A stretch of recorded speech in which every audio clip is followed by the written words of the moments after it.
My name is Serena Waller, and at 19 years old, standing in my Marine Corps dress blues, I believed I had finally escaped hell.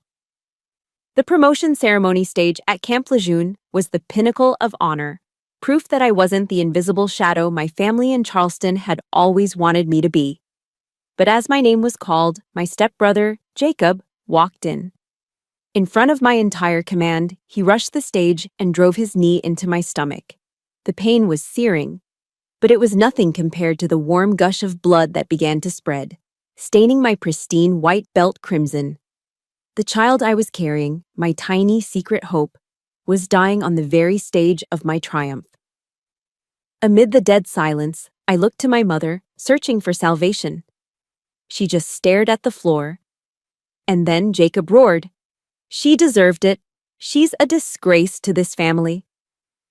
They thought they had killed my future. They didn't know they had just awakened a warrior. If you have ever been pushed down by your own family as you tried to rise, let me know where you're watching from. Hit that like button, and get ready for a story of betrayal and Marine Corps justice. The air in the base auditorium at Camp Lejeune was thick with pride. It was a tangible thing, something you could almost taste, a mix of floor polish, starched fabric, and the collective dignity of the United States Marine Corps. I stood at parade rest, my spine a steel rod, my shoulders squared. My dress blue uniform was perfect. The dark blue jacket pressed with razor-sharp creases, the brass buttons on my tunic polished to a blinding sheen. On my collar, the eagle, globe, and anchor insignia felt heavier than metal. It felt like worth. This was the culmination of it all. The sleepless nights spent studying regulations, the endless miles of forced marches under a blistering sun, the rivers of sweat poured onto the unforgiving sand of the Paris Island training grounds. Every drill instructor's roaring voice, every grueling obstacle course had been a chisel, chipping away at the scared, unwanted girl from Charleston and revealing the Marine underneath. My stepfather, Harold, a retired Army colonel who saw the Marines as a lesser tribe, had always said I'd never make it. "You don't have the spine for it, Serena," he'd sneer over dinner. Now, here I was, about to have a new stripe pinned on my sleeve. Promoted to the rank of Corporal Serena Waller. The announcer's voice boomed through the speakers. A wave of applause rippled through the audience of fellow Marines and their families. This was it. This was my identity. Something that was mine alone. Something no one could ever take away from me. As I began my crisp, measured walk toward the center of the stage, my eyes scanned the front row. I found my mother, Linda, seated next to Harold. I searched her face for a glimmer of a smile, a spark of pride for her daughter. All I received was a stiff, almost imperceptible nod. Harold didn't even look at me. His gaze was fixed on the American flag behind the stage, his jaw tight. A familiar pang of disappointment hit me, but I pushed it down. It didn't matter. This moment was still mine. But as I reached the commanding officer, a movement at the side entrance caught my eye. A ghost from my past hell had just materialized. It was Jacob. He wasn't in a suit or even a collared shirt. He wore faded jeans and a nondescript gray t-shirt, a deliberate act of disrespect to the ceremony, to my uniform, to everything this moment stood for. He slouched against the doorframe, his arms crossed, a contemptuous smirk twisting his lips. He scanned the room, then his eyes locked onto me. It was a look that made my blood run cold, a look that stripped away the uniform and the rank and left me feeling like a helpless child again. A knot of pure dread tightened in my gut. It was the exact same look he'd given me when I was 8, right before he'd twisted the arm off my favorite doll just to watch me cry. It was the same look he'd worn when he told his high school friends I was just the bastard my mom brought home. He wasn't here to celebrate. He was here to destroy. I knew with a certainty that chilled me to the bone that something terrible was about to happen. He pushed himself off the wall and started walking, not towards the seats, but directly towards the stage. A few heads turned, confused.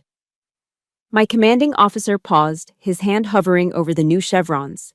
Jacob moved with a predatory grace, his eyes never leaving mine. He mounted the steps in 2 quick strides. The room fell silent. There was no shouting, no argument. just his focused, hateful advance.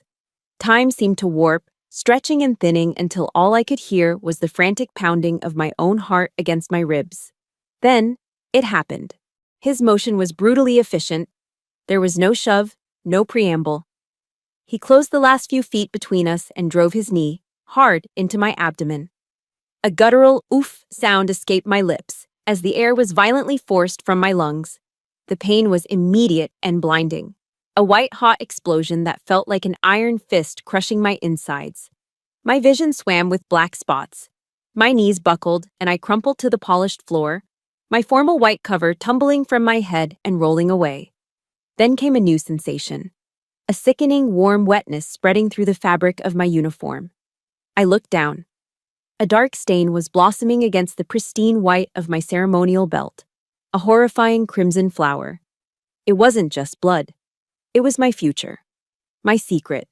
My tiny, fragile hope, spilling out of me and onto the stage of my greatest achievement. Through the haze of pain, my eyes desperately sought my mother. Help me. Please. She sat frozen, her face a blank mask. And then, in a move that was infinitely more cruel than the physical blow, she turned her head, her gaze dropping to stare intently at the floor. She had abandoned me. At my side, I saw Harold.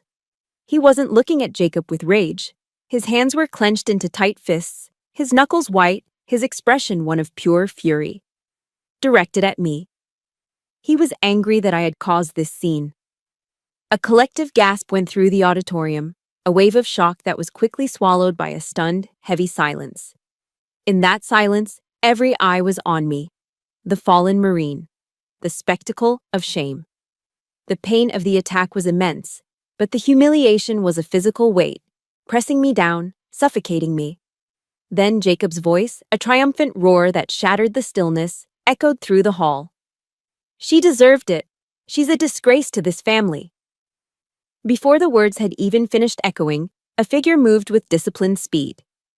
General Thorne, the base commander, strode to the front of the stage. He didn't spare Jacob a single glance. His eyes, sharp and clear, were fixed first on me, then on his subordinate officers. His voice wasn't a shout, but it cut through the tension with the cold authority of steel. This is an assault on a United States Marine on active duty. Military police, apprehend the suspect and secure the scene. Every word was deliberate, powerful. The MPs moved instantly, converging on a stunned Jacob.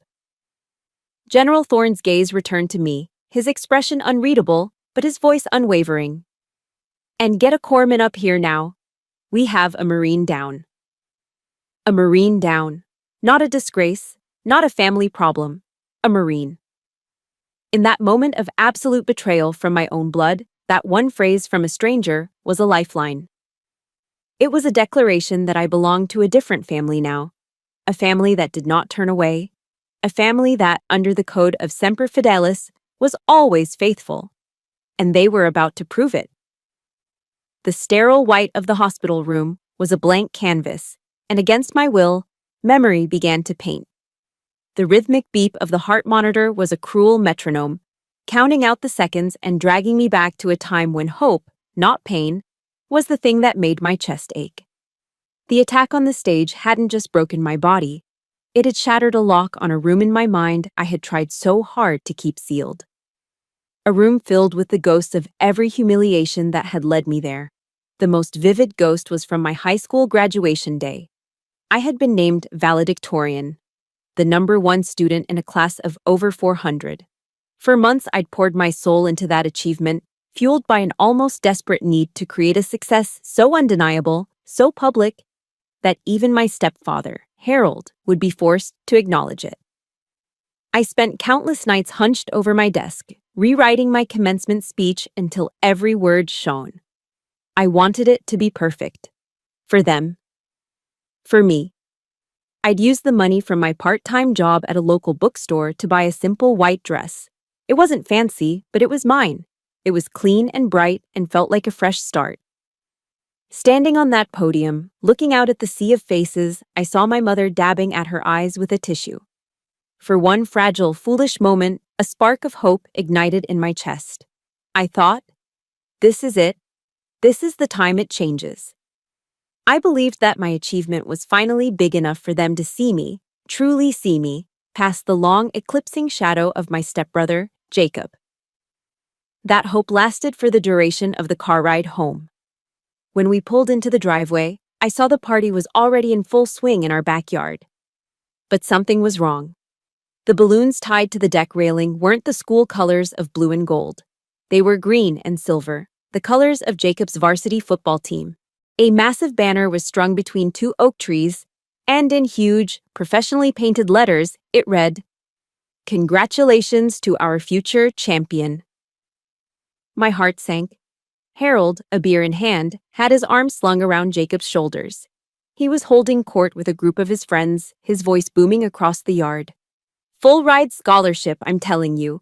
The scouts are already calling. My boy is going to be a star." All the attention, all the energy, all the pride in the yard was a vortex swirling around Jacob. And me? The valedictorian? My mother gently took the folder with my speech from my hands, set it on a side table, and then pressed a heavy plastic tray into them. "Serena, honey, could you take some drinks around? The guests are getting thirsty." Just like that, in my simple white dress of hope, I was demoted from the guest of honor to the catering staff at my own graduation party. As I navigated the crowded lawn with a tray of sweating glasses of fruit punch, the cloying, sweet smell suddenly transported me to another time, another party, another, far worse, humiliation.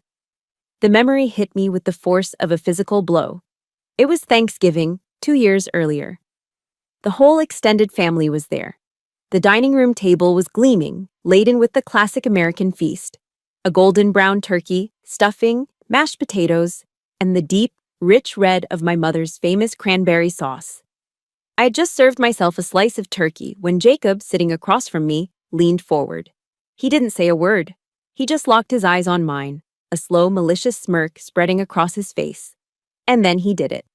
He hawked and spat, a thick, disgusting glob of saliva that sailed across the table and landed squarely on the turkey on my plate. The sound it made, a wet, revolting smack, turned my stomach. I froze, my fork halfway to my mouth, every muscle in my body paralyzed with shock and disgust. But the most horrific part wasn't the act itself. It was the reaction. Harold, seated at the head of the table, saw the whole thing. He let out a great booming laugh that shook his entire body. "Just adding a little flavor, Serena," he roared, wiping a tear of mirth from his eye. "Eat up." He thought it was the funniest thing he'd ever seen. My mother's face went pale. She shot out of her chair and snatched my plate, but not to confront Jacob. She leaned down, her voice a frantic, urgent whisper in my ear. "Don't make a scene, Serena. For God's sake, just let it go." She was more terrified of a social disruption than she was outraged by her son's vile degradation of her daughter. She threw the plate in the kitchen trash and told me to just eat the side dishes. The memory was so visceral it made me shudder there in the backyard, causing the glasses on my tray to rattle. As if on cue, Jacob and his football buddies swaggered past me. He didn't even look at me. He just jutted out his hip, a casual, deliberate motion that sent my tray tilting. Bright red punch cascaded down the front of my white dress. "Oops, clumsy," he sneered, flashing the exact same smirk from that Thanksgiving. He didn't stop walking. Harold saw it from across the lawn. His voice cut through the party chatter, sharp and annoyed. "Serena, get that cleaned up. Don't you dare ruin your brother's party." Your brother's party. I stood there, frozen, dripping in red punch that looked like blood against the white fabric. And in that moment, I understood. The spit, the punch, it made no difference. In their eyes, I was not a person to be celebrated. I was just something to be stained, something to be spoiled, a background character whose only purpose was to make their golden boys shine brighter. The stain wasn't an accident, it was my designated place in the family portrait. If you know exactly what it feels like to have your biggest accomplishment treated like it was nothing, hit the like button for every person out there who has felt invisible. And tell me in the comments one achievement of yours that deserved a parade. I want to celebrate it with you. That night, alone in my room, I stared at my reflection in the dark window. The proud valedictorian from the morning was gone, replaced by a girl in a soiled dress. her face streaked with tears she refused to let make a sound. The question that had been a whisper in the back of my mind for years finally screamed for an answer. Was there anywhere on this earth where I would be treated like a human being? The answer to that question was Paris Island. The bus ride to Paris Island, South Carolina, was the answer to the question I had screamed into my pillow. The air that hit me when the doors hissed open was like a physical wall, thick, humid, and buzzing with the deafening chorus of cicadas, the sound of the low country itself. Then came the human noise, the screaming. It tore through the air, raw and ferocious. From the throats of men and women in crisp uniforms and campaign hats, the legendary drill instructors. Get off the bus. You are no longer mommy's little darlings. You belong to the United States Marine Corps now. Yellow footprints were painted on the asphalt, and we were ordered onto them, our civilian lives ending the second our sneakers touched the paint. For the other recruits stumbling off the bus, wide-eyed and terrified, this was a culture shock of the highest order. For me, it was strangely familiar. I had grown up in a house of yelling. But this was different. Harold and Jacob's rage was chaotic, personal, and designed to break me down for their own satisfaction. This was structured. This had a purpose. This was not about destroying me. It was about forging me into something new. The days that followed blurred into a relentless cycle of deconstruction and reconstruction. Life became a series of motions, repeated until they were etched into muscle memory. Pre-dawn marches where the world was still gray and silent, our boots the only rhythm. Obstacle courses under a punishing sun that beat down on the back of my neck, turning the air into a shimmering haze. Hours spent in the sweltering armory, disassembling and cleaning my rifle until my hands were raw and blistered, the smell of gun oil permanently ingrained in my skin. Every muscle in my body screamed in protest. My lungs burned with every ragged breath. I was being systematically broken down, stripped of my individuality, and remade into a single, functioning part of a larger whole. There was no Serena Waller anymore. There was only Recruit Waller. The ultimate test was the Crucible, a brutal 54-hour combat simulation designed to be the final forge. With minimal food and even less sleep, we were pushed beyond every conceivable limit. On the second night, during a long, forced march through a swampy trail, my body finally gave out. My legs buckled, and I collapsed into the mud, my pack feeling like it was filled with lead. I couldn't move, I couldn't breathe, I was done. As I lay there, ready to quit, two images flashed in my mind's eye with startling clarity. Jacob's sneering, triumphant smirk as he spat on my food, and Harold's cold, dismissive eyes as he called my graduation a ruin. A surge of white-hot anger, hotter than the South Carolina sun, flooded my veins. It was a fuel more potent than any food or rest. The pain from my family was a deeper, more familiar wound than the pain in my muscles. I knew that pain. I had lived with it my whole life. This physical agony was temporary. The agony of returning to Charleston a failure would be eternal. I clenched my jaw, tasting mud and grit, and forced myself back to my feet. I hefted my pack, squared my shoulders, and kept marching. The past I was running from had just become the engine that propelled me forward. But escaping the ghosts of my family was one thing. Escaping the need for them was another. The most sacred ritual at Paris Island was mail call. Every evening, after the final formation, a drill instructor would walk into the barracks, a sack of letters slung over his shoulder. It was the one moment the constant tension broke. Recruits would hear their names, and a wave of relief would wash over their faces. They'd sit on their footlockers, some crying silently as they read words of love and support, others laughing at jokes from home. It was their lifeline to the world they'd left behind, a reminder of why they were enduring this hell. I sat on my own footlocker and watched, my heart a leaden weight in my chest. I had written 3 letters home to Charleston. Not begging, not complaining, just short factual notes about the training, about the challenges. I held on to a sliver of hope that my mother, seeing me truly trying to build a life, might send back a single line of encouragement. Anything. But my name was never called. The mailbox for Waller S. was always empty. The silence from Charleston was louder than any drill instructor's scream. It was a confirmation of my worthlessness, a final abandonment in my moment of greatest need. One evening, a tough-as-nails drill instructor, Gunnery Sergeant Reyes, a Hispanic woman with eyes that could bore through steel, noticed my solitary vigil. She'd been watching me for weeks. After mail call was over and the sounds of quiet sobbing and rustling paper filled the barracks, she walked over and stood before me. She didn't yell. She spoke in a low, measured voice that cut through the noise. "Waller," she said, "the family you're looking for isn't out there." She gestured vaguely towards the world beyond the base. "It's right here." She nodded towards the other recruits, my platoon sisters, who were sharing cookies from home and reading letters aloud to each other. "Look at the sisters by your side. This is your family now." Her words hit me harder than any physical blow ever had. She was right. The family defined by blood had failed me at every turn. But this new family, forged in sweat and mud and shared hardship, was all around me. The moment of truth came after we completed the crucible. We stood on the parade deck, exhausted, filthy, but standing tall.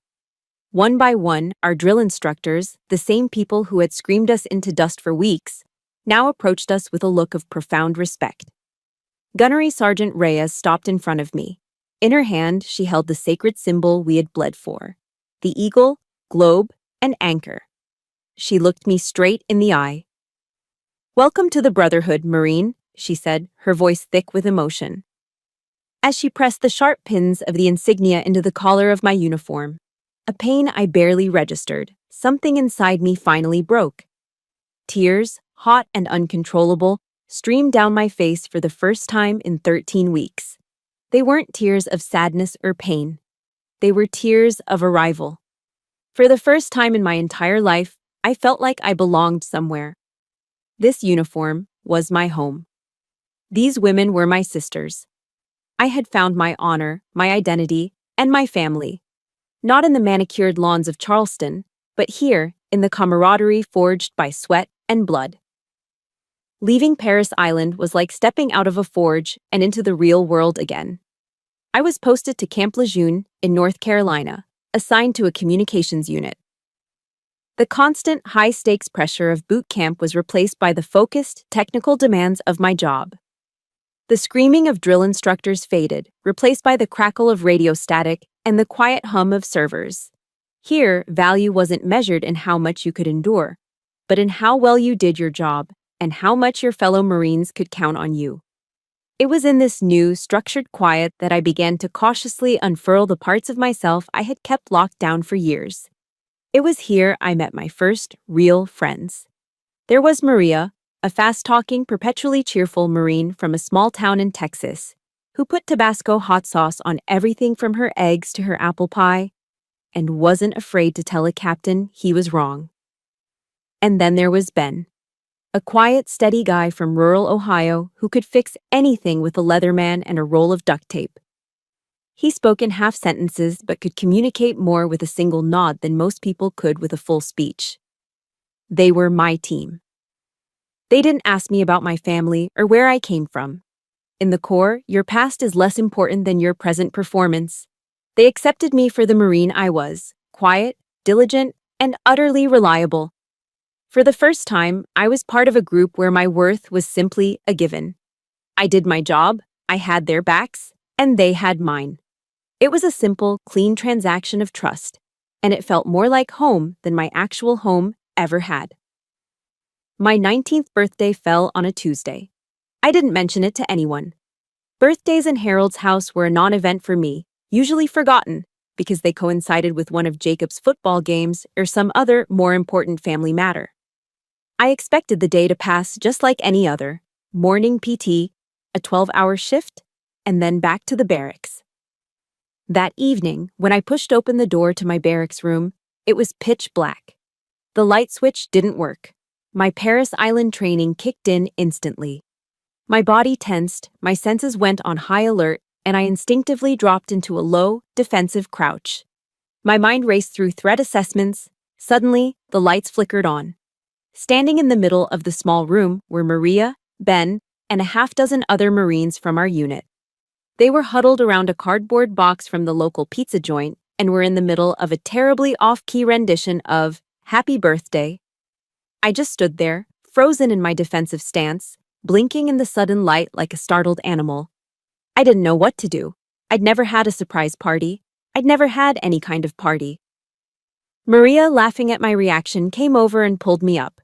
"Relax, Waller," she said, steering me toward the pizza. "At ease, Marine. It's your birthday." Ben held out a single, slightly lopsided cupcake with a cheap wax candle stuck in the frosting, its small flame dancing. They finished their song with a loud, enthusiastic cheer. I stared at the tiny flame, and my mind went completely blank. I didn't have any wishes prepared. I'd never been in a position to make one. The sheer, unexpected kindness of it all was overwhelming. This wasn't a grand gesture. It was pizza in a box and a 99-cent cupcake from the PX. But to me, it felt like a state dinner. It was the fact that they had remembered, that they had noticed, that my existence on this particular day was a reason for them to gather and smile. After I awkwardly blew out the candle, Maria handed me a small, clumsily wrapped box. "We all pitched in," she said, her usual bravado softened by a genuine warmth. My fingers fumbled with the wrapping paper. Inside, nestled on a bed of cotton, was a simple, elegant silver chain bracelet. It was thin and delicate, but as I picked it up, I saw a small metal tag attached to it. Etched into the silver were two words, the most sacred words in our world: Semper Fi. "It's short for Semper Fidelis," Ben said quietly, speaking a full sentence for once. "Always faithful." Maria put her hand on my shoulder. "So you remember you're never alone, you hear me?" she said, her Texas accent thick with sincerity. "You've always got us." That's when the dam I had so carefully constructed inside me finally broke. For all the years of silent endurance, for all the tears I had swallowed, this simple act of decency was the thing that finally brought them to the surface. I started to cry, not the quiet, hidden sobs of my childhood, but deep, shoulder-shaking sobs of profound, heartbreaking gratitude. It wasn't just a bracelet. It was a promise. It was an anchor. It was the first piece of evidence I had ever held in my hand that I mattered to someone. That night, I fell asleep with the bracelet on my wrist, the cool metal a comforting weight against my skin. For the first time in my life, I felt completely and truly safe. I felt loved. The warmth and security of my new family began to heal the old wounds. I started to believe that a different kind of life was possible. I even started dating another Marine, a nice guy from a different unit. It was a short-lived relationship, but it left me with an unexpected gift. One morning, after feeling off for a couple of weeks, I took a test from the base exchange. 2 pink lines appeared on the plastic stick almost instantly. Pregnant. A wave of ice-cold fear washed over me, followed by something else, something I hadn't expected. A fierce, quiet joy. This would be my family. A tiny human being that was mine to love, mine to protect. A child who would never, ever be made to feel the way I had. It was this newfound hope that led to my fatal miscalculation. I was getting promoted soon, a ceremony that represented my success and stability. I decided that this would be the perfect time to tell my family in Charleston. I imagined that the news of a grandchild, their first grandchild, might be the one thing powerful enough to finally bridge the chasm between us. It was a foolish, desperate hope, a naive and deadly one. The fragile peace I had built around myself at Camp Lejeune was shattered by a phone call. I had sent a letter to Charleston, a simple, formal invitation to my promotion ceremony. I didn't mention the pregnancy. I wanted to tell them that news in person, holding on to the naive hope that seeing my success, my uniform, and then hearing about their future grandchild all at once might somehow melt the years of ice. My mother called a few days later. Her number flashing on my screen gave me a jolt, a mix of childish hope and conditioned dread. I answered, my voice brighter than I felt. "Hi, Mom." There was no warmth in her reply. "Serena, I got your invitation." A pause. "Your stepfather and I were talking. Is it really necessary to have such a big ceremony?" I was stunned into silence. "What?" Well, you know your brother Jacob is having a hard time finding a job right now, she said, her voice dropping into a tone of gentle, conspiratorial reason. You being so successful, it makes him feel bad. It's putting a lot of stress on the family. I couldn't believe what I was hearing. The words were so absurd, so twisted that my mind struggled to process them. Mom, it's my promotion. It's part of my career in the Marine Corps. I didn't do this at him. I know that, sweetie, she cooed, and that single word, sweetie, was a weapon, designed to make me feel like an unreasonable child. But family is about supporting each other, isn't it? Try not to make everything about you. The call ended with her promising to see what they could do, leaving me with a familiar, bitter taste in my mouth. Guilt. It was an old poison, one they had fed me my entire life. I was the selfish one. I was the difficult one. I was the source of the family's problems. For a few hours, her words worked their dark magic. I sat in my barracks room, the calm order of my military life feeling a million miles away, and I actually wondered if I should cancel. Then Jacob called. The caller ID showed his name, and my hand trembled as I answered. There was no pretense, no manipulation, just pure, uncut venom. So, I hear you're getting another stripe, he sneered, his voice dripping with contempt. Don't get a big head. You think that uniform makes you better than anyone? Let me tell you something. You're still just the stray my mom dragged home. A stain. I stood perfectly still, my knuckles white as I gripped the phone. I didn't say a word. My silence only fueled his rage. I'm coming to your little party, he hissed. I'm going to show all your jarhead friends exactly what you are. The line went dead. My blood ran cold. It wasn't an idle taunt. It was a promise. An icy finger of real fear traced its way down my spine. The final call came from Harold. He didn't yell like Jacob or wheedle like my mother. He used the voice I remembered from my childhood, the one that made colonels and generals snap to attention. The voice of absolute, unquestionable command. Corporal Waller, he began, using my rank as an insult. I've been informed of your condition. You have disgraced the Waller name, and you have disgraced that uniform. This is an embarrassment. My breath caught in my throat. My mother had told him. She had betrayed my confidence before I even had a chance to share my news. I expect you to handle this problem of yours quietly and discreetly, he continued, his voice cold and hard as granite. And you will cancel that ridiculous ceremony. Do not force me to travel all the way to North Carolina to witness this family's humiliation in person. A problem. My baby. He had called my baby a problem. A switch flipped inside me. The guilt, the fear, the years of ingrained obedience, it all vanished, burned away by a sudden, clarifying rage. The quiet, disciplined life I'd built was under direct assault. They were trying to tear it all down, to drag me back into the chaos and misery of their world. That night, sleep was impossible. The toxic words of my family echoed in my head, a three-part chorus of manipulation, hatred, and command. I sat on the edge of my bunk in the dark, the weight of their combined assault pressing down on me. I glanced down at my wrist. The silver of the Semper Fi bracelet caught the faint moonlight coming through the window. You are not alone.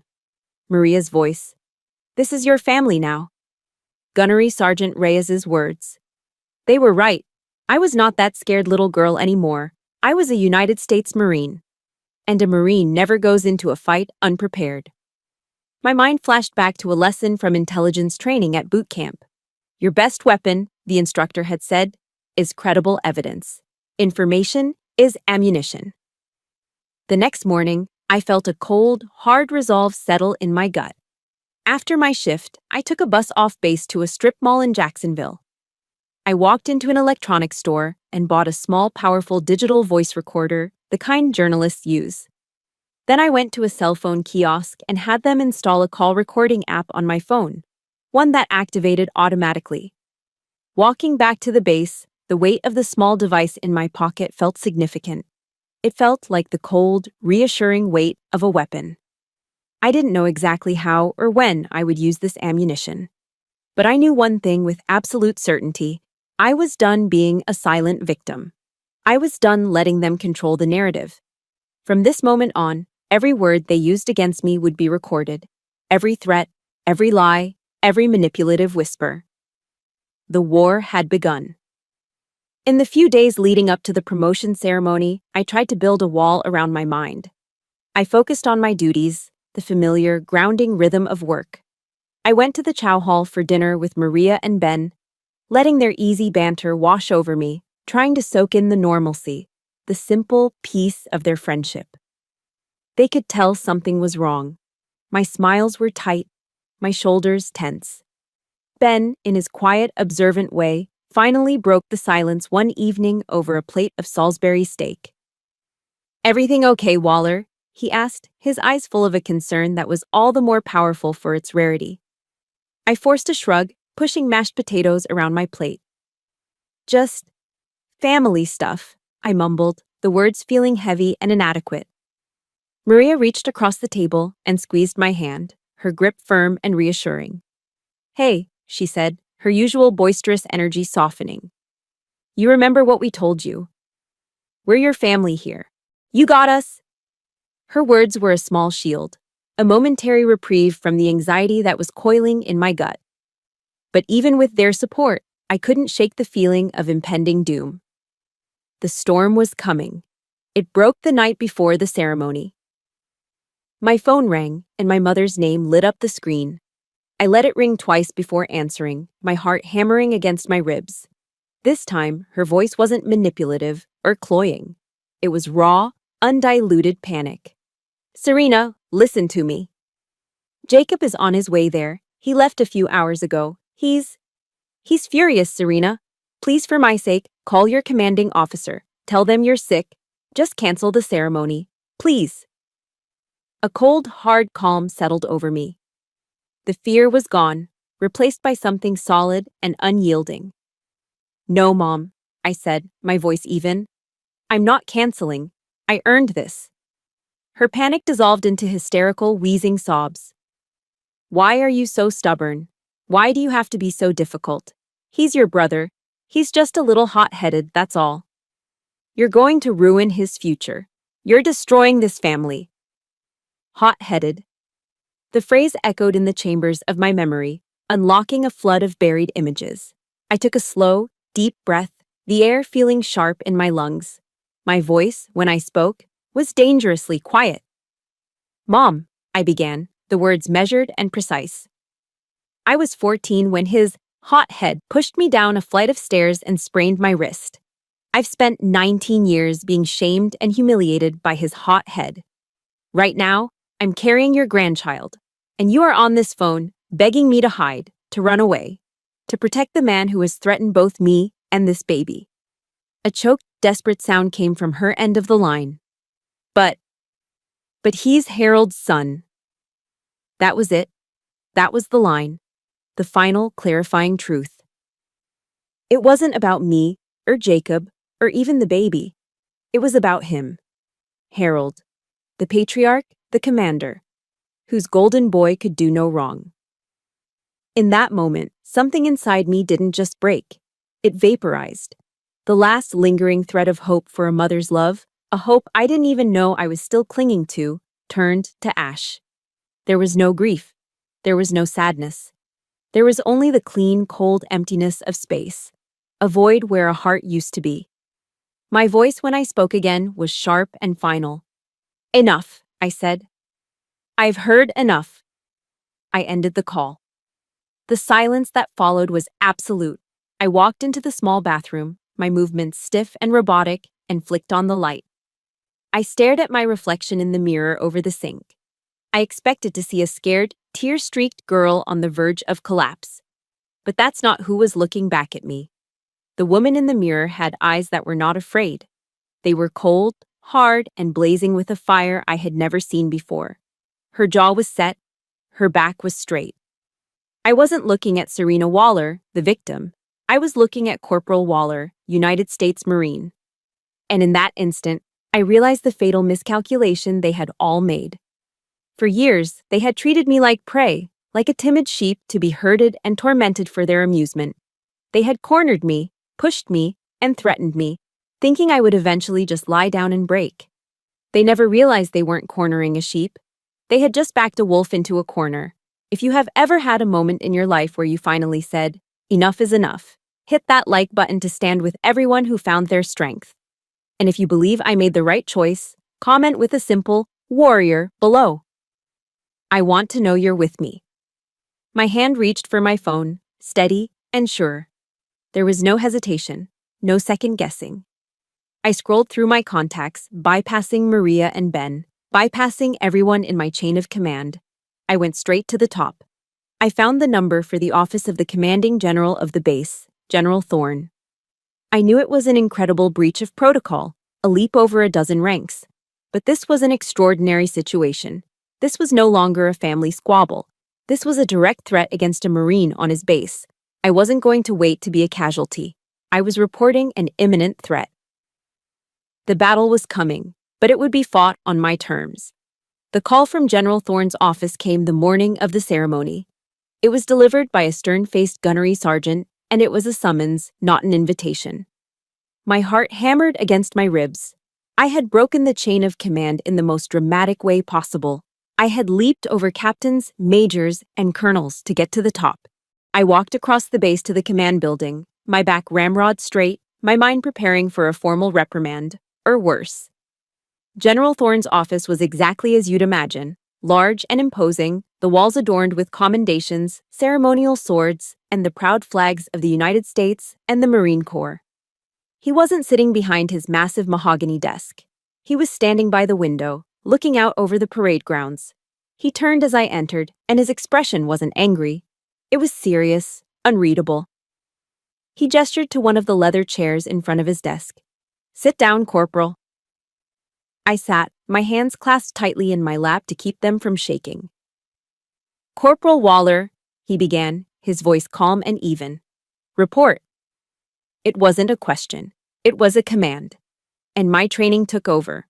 All the fear and emotion drained away, replaced by the focused clarity of a mission briefing. I delivered the report concisely, factually, without a tremor in my voice. I detailed the history of abuse, the pattern of manipulation, and the direct threats that had been made against me and my unborn child. I spoke not as a daughter, but as a Marine, reporting a clear and present danger. When I finished, the room was silent. General Thorne hadn't interrupted once. He had just listened, his gaze unwavering. "I have the recordings of the most recent calls, sir," I said, my voice steady. He nodded. "Proceed." I placed the small digital recorder on the polished surface of his desk. The wood felt cool and solid beneath my fingers. I pressed play. The toxic voices of my family filled that sacred space. Jacob's snarling hatred, Harold's cold, dismissive command, my mother's manipulative sobs. The general stood motionless, his hands clasped behind his back, his jaw tightening with every recorded word. The contrast between their chaotic cruelty and the quiet dignity of his office was staggering. When the last recording clicked off, the silence returned, heavier this time. General Thorne walked back to the window, his back to me. For a long moment, he said nothing. Then, he turned around. "Thank you, Corporal," he said, and the formality was laced with something else. Respect. "You showed immense courage and foresight in gathering this intelligence." He began to pace slowly in front of the window. "Your family system failed to protect you. The Marine Corps will not." Those words hit me with the force of a physical blow. It was more powerful than any word of sympathy could ever be. It was validation. It was an acknowledgement from the highest authority I knew that my pain was real, that my fight was just. He informed me that he had already arranged for covert security to be present at the ceremony and had put the military police on high alert.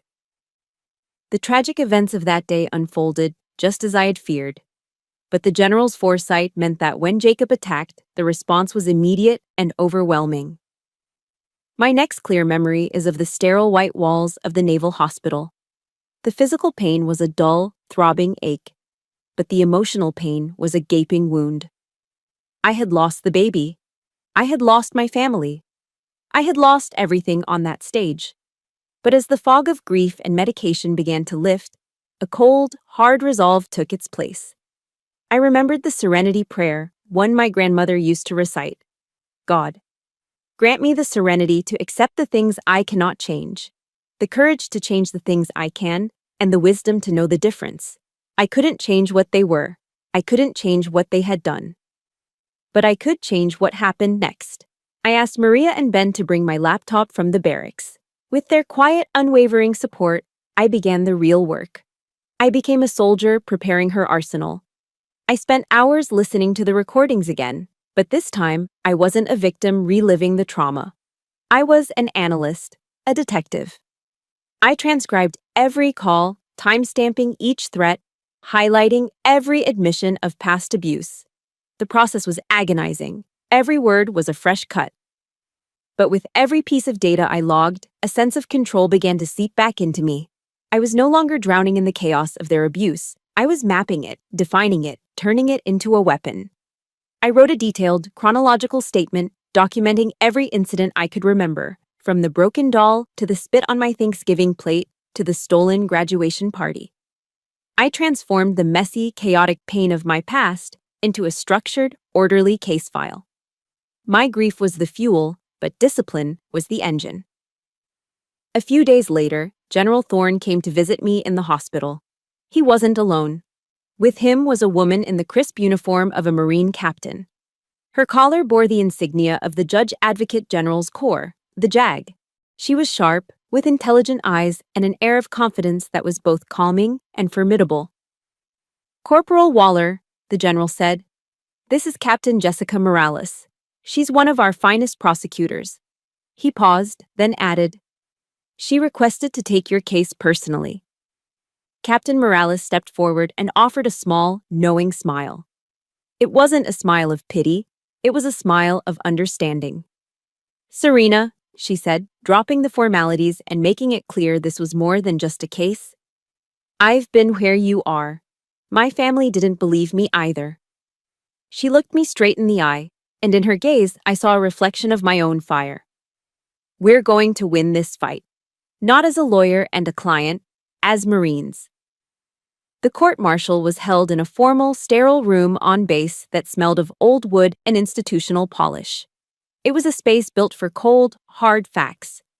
An American flag and the flag of the Marine Corps stood proudly in the corner, their colors a stark, solemn backdrop to the drama about to unfold. I walked in, flanked by Captain Jessica Morales, my own posture mirroring the rigid straightness of the flagpoles. Across the room, I saw them. Jacob was at the defendant's table, dressed in an expensive-looking suit, a smirk playing on his lips. He looked confident, almost bored, as if this were just an annoying administrative hurdle. My mother and Harold sat in the front row of the gallery. Harold sat stiffly, his face a mask of indignation. My mother wouldn't look at me. She just stared at her own hands, twisting them in her lap. I took my seat next to Captain Morales. I was wearing my service Alpha uniform, the green jacket and khaki shirt, a suit of armor I'd earned. I felt its weight on my shoulders, a reminder of who I was now. I was not a cowering victim. I was a witness. I was a Marine, ready to perform my duty. Jacob's civilian lawyer, a slick man with a gold watch, began his opening statement by painting a picture of me as an unstable, dramatic, and promiscuous young woman. He implied my pregnancy was the result of carelessness and that I was an attention seeker, prone to exaggeration. He was trying to build a narrative where I was the problem, the agent of chaos in an otherwise respectable family. When it was my turn to take the stand, he came at me with a barrage of carefully worded questions designed to trip me up. "Corporal Waller, isn't it true you had a contentious relationship with your family?" "I would describe it as abusive, sir," I answered calmly, my voice even. "And this pregnancy," he said, gesturing vaguely. "It wasn't from a long-term, committed relationship, was it?" "No, sir." "So you were emotional. Unstable, perhaps, after the relationship ended?" "No, sir. I was pregnant, and I was assaulted by your client." I answered every question with the same direct, factual simplicity. I refused to let him twist my words or lead me down a path of emotional speculation. I stuck to the facts, just as Captain Morales and I had rehearsed. This was a battlefield of words, and I would not give him an inch of ground. The tide began to turn when Harold was called as a character witness for Jacob. He walked to the stand with the unshakable arrogance of a man used to being the most powerful person in any room. He introduced himself as Colonel Harold Waller, United States Army, retired. He spoke glowingly of Jacob's athletic prowess and leadership potential. He painted me as a difficult, resentful child who had always been jealous of her brother. During cross-examination, Captain Morales was masterful. She approached him with deference. "Colonel Waller, thank you for your service. As a retired officer, you understand the importance of integrity and honor, correct?" "Of course," he boomed. "And you would agree that making a threat against a service member is a serious offense?" "Naturally." "Then why?" Captain Morales asked, her voice still respectful but with an edge of steel. "Did you call Corporal Waller and order her to handle the problem of her pregnancy and cancel the ceremony, a direct attempt to intimidate a witness and cover up a threat?" Harold's face turned a dangerous shade of purple. "I have no idea what you're talking about," he blustered. "Don't you?" Captain Morales said, turning to the panel. "Permission to play audio evidence file 3, Your Honor." The decisive blow, however, came when I was recalled to the stand. Captain Morales's questions were simple. "Corporal Waller, did your family contact you in the days prior to the ceremony?" "Yes, Captain."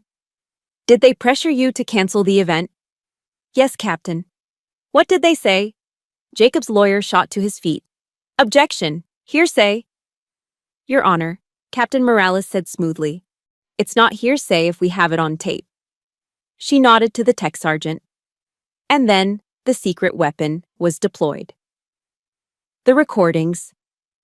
Jacob's hate-filled voice, snarling that I was a stain and promising to expose me, echoed through the silent courtroom. Then came Harold's cold, commanding voice, calling my baby a problem and demanding I cancel the ceremony. And finally, my mother's tearful, manipulative pleading. The raw, undeniable toxicity filled the air, a poison cloud that choked out all of Jacob's lawyer's carefully constructed lies. I watched Jacob's face, the smug confidence drained away, replaced by a pale, slack-jawed shock. My mother hunched over, pressing her face into her hands, as if she could physically block out the sound of her own betrayal. The final witness was General Marcus Thorne. He took the stand with the quiet, immense gravity of a 4-star general. He described what he had witnessed at the ceremony, his testimony delivered in the clear, precise language of a military commander. He recounted the attack, Jacob's roar, and the state I was in when he reached me. Jacob's lawyer, desperate now, tried to cross-examine him. "General, isn't it possible you misinterpreted a simple family dispute?" General Thorne fixed the lawyer with a look of pure ice. "Counselor," he said, his voice low but carrying to every corner of the room, "I have served for 30 years in this corps. I know an assault when I see one. And what I saw on that stage was one of the most cowardly and dishonorable assaults I have ever had the misfortune to witness." His words landed with the finality of a guillotine. You could feel the entire case collapse. The panel of officers deliberated for less than 20 minutes. The foreman, a stern-faced colonel, stood and delivered the verdict. "On the charge of assault, this court finds the defendant guilty." The gavel slammed down, the sound cracking like a rifle shot in the silent room. Jacob crumpled in his chair, a strangled, guttural sob escaping his lips. My mother wailed. I didn't feel a surge of joy or triumph. There was no victory parade in my soul. There was only a vast, quiet, and profound sense of relief. The nightmare, at last, was over. There was no celebration after the verdict. No triumphant dinner, no popping of champagne corks. I walked back to my barracks room, the silence of the empty space wrapping around me like a heavy blanket. The war was over. I had won. But I felt hollow, an empty battlefield where victory and loss looked devastatingly similar. Justice had been served, but my baby was still gone. My family was shattered beyond repair. Captain Morales found me a few hours later, sitting on the edge of my bunk, just staring at the wall. She didn't offer congratulations. She just handed me a steaming styrofoam cup of black coffee. "This part is normal," she said, her voice gentle. There are casualties in every war, even the ones we win. Give yourself time to grieve what was lost. Her words gave me permission to feel something other than relief. The legal battle was over, but the war for my own healing had just begun. A request came the next day. My mother wanted to see me before she and Harold drove back to Charleston. I agreed to meet her at a small neutral coffee shop off base. I needed this meeting to be on my terms, away from the charged environments of the base or a home. She looked 10 years older than she had in the courtroom. The fight had drained her, leaving her looking frail and defeated. She started to cry before the waitress even brought our coffee, a torrent of words pouring out of her about how devastated Harold was, about how Jacob's life was ruined, about the shame this had all brought upon them. Not once did she ask how I was feeling. Not once did she mention the grandchild she had lost. Finally, her frantic monologue wound down. She looked at me, her eyes pleading. "I know you're angry, Serena," she whispered. "But if you had just been a little more yielding, it never would have come to this." I looked at my mother, the woman who had given me life, and I felt no anger. The fire of my rage had burned out, leaving behind only the cold ashes of a profound and infinite sadness. It was the sadness of accepting a final, unchangeable truth. She would never understand. She was a permanent resident of their world, a world where Harold's pride was the son, and Jacob was the heir apparent. "Mom," I said, my voice soft but firm, devoid of accusation, "I've been yielding my entire life." I reached across the table and placed my hand over hers. Her skin felt like paper. "I love you. I think I always will. But I can't live in their shadow anymore. I can't." That was the goodbye. The final boundary drawn not in anger, but in the quiet sorrow of self-preservation. I never saw Harold again. I didn't need to. Instead, I wrote him a letter. It wasn't long, and it contained no blame. I simply wrote the truth. "Sir," I began, using the title he valued above all else. "You taught me that honor is everything to a soldier. I have tried to live by that creed. I chose to tell the truth, as difficult as it was, because it was the honorable thing to do. I hope that one day you'll understand that honor isn't found in hiding a wrong, but in facing it." I sealed the envelope and mailed it from the base post office. I didn't expect a reply, and I never got one. It wasn't for him. It was for me. It was the final act of closing a door, my own declaration that I was reclaiming the definition of honor for myself. It was the last verse of a poem I'd found and held onto, a lifeline in the dark, Invictus. I am the master of my fate. I am the captain of my soul. My final meeting was with General Thorne.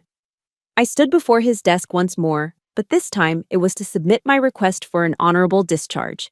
He reviewed the paperwork, his expression unreadable. Then he looked up at me, his eyes filled with a deep, paternal understanding. "You have served this corps with distinction, Waller," he said, his voice quiet but firm, "on and off the battlefield. The Marine Corps gave me my strength, and it gave me justice, sir," I replied, my voice steady. "Now I need to find my peace." He nodded slowly. "Go find it, Marine," he said, the words both a release and a blessing. "You've earned it." Walking out of his office and into the bright North Carolina sun, I didn't feel like I was quitting. This wasn't a retreat. It was a conscious choice. For the first time, I wasn't running from a painful past. I was walking toward an unknown future. A future that wouldn't be defined by a uniform, or by a family's expectations, or by the ghosts of what I had lost. It would be a future I would build myself, one quiet day at a time. I moved to Arlington, Virginia. It felt right, being close to the heart of the nation I had served. I rented a small apartment with a balcony that overlooked a quiet, tree-lined street.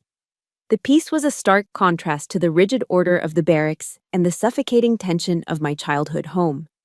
It was a blank slate. My mornings began with a run. Not the forced, grueling marches of Paris Island, but a quiet, solitary jog through the dew-kissed parks of a city waking up. I ran not because I was ordered to, but because I loved the feeling of the cool air on my face, the steady rhythm of my own feet on the pavement. I was reclaiming my body, not as a weapon, but as my own. I found a profound peace in simple, daily routines.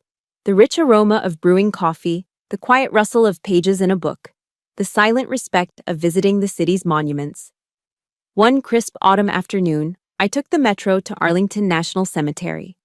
I walked for hours among the endless, uniform rows of white headstones, each one a testament to a life of service and sacrifice. The scale of it was humbling. Standing there, surrounded by the quiet dignity of the nation's heroes, I felt a sense of honor that was purer and deeper than any I had known before. I wasn't there as a Marine.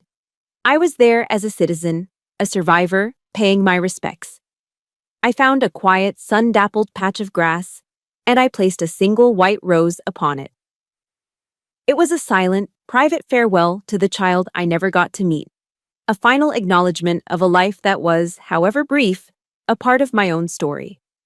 Captain Morales had given me a parting gift before she was reassigned, a phone number for an organization called The Mission Continues, a nonprofit that helps veterans find new purpose through community service.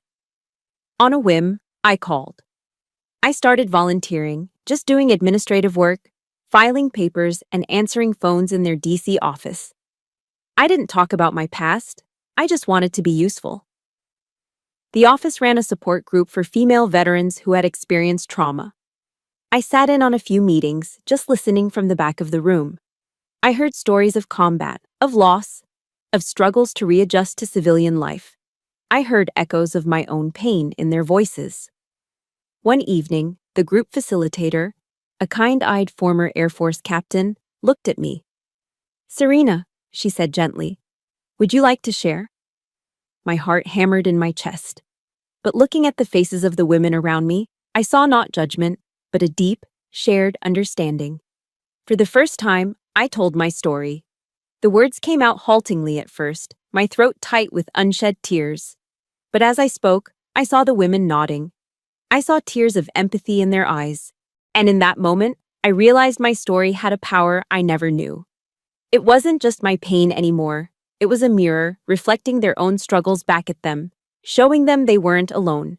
It was proof that survival was possible. It was proof that winning was possible. My small role as a volunteer slowly grew. I became a peer mentor, then a group leader. I found that the greatest healing came not from forgetting my past, but from using it as a bridge to connect with others. The wounds I carried became the very tools I used to help others stitch their own lives back together. The ugliest, most painful parts of my life were being transformed into my greatest source of purpose. A few years later, an invitation arrived. It was a request to be the keynote speaker at a national conference for veterans. The thought terrified me, but I knew I had to do it. I walked onto that stage, not in the crisp uniform of a Marine, but in a simple dress. The auditorium was vast, filled with hundreds of faces. A spotlight blinded me, and for a terrifying second, I was back on that other stage, the one at Camp Lejeune. But this time, there was no fear. I took a deep breath and stepped up to the podium.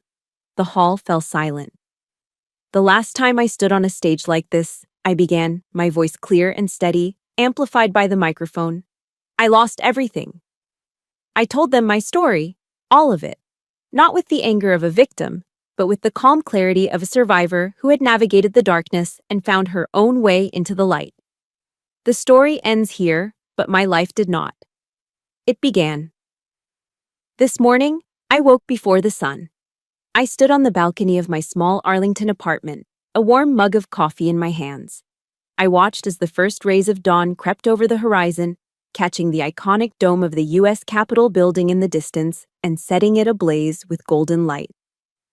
I can still feel the faint, silver line of the scar on my abdomen, a permanent reminder of the battle I fought. But it doesn't ache anymore. It's a part of my map, the proof that I was tested and I endured. I don't forget the past, but I am no longer its prisoner. I have redefined honor, loyalty, and family on my own terms. My name is Serena Waller, a Marine, a survivor, a warrior. And I have finally found my own dawn. Thank you for listening to my journey. My story is proof that our deepest wounds can become our greatest strengths, and that we all have the power to create our own dawn. If you're on a journey of healing, I see you, and you are not alone. Tell me in the comments one thing you are looking forward to in your own new day. I would be honored to read it. If this story gave you hope, please hit the like button and subscribe for more stories of resilience. Your support helps create this space where we can all heal together. Thank you.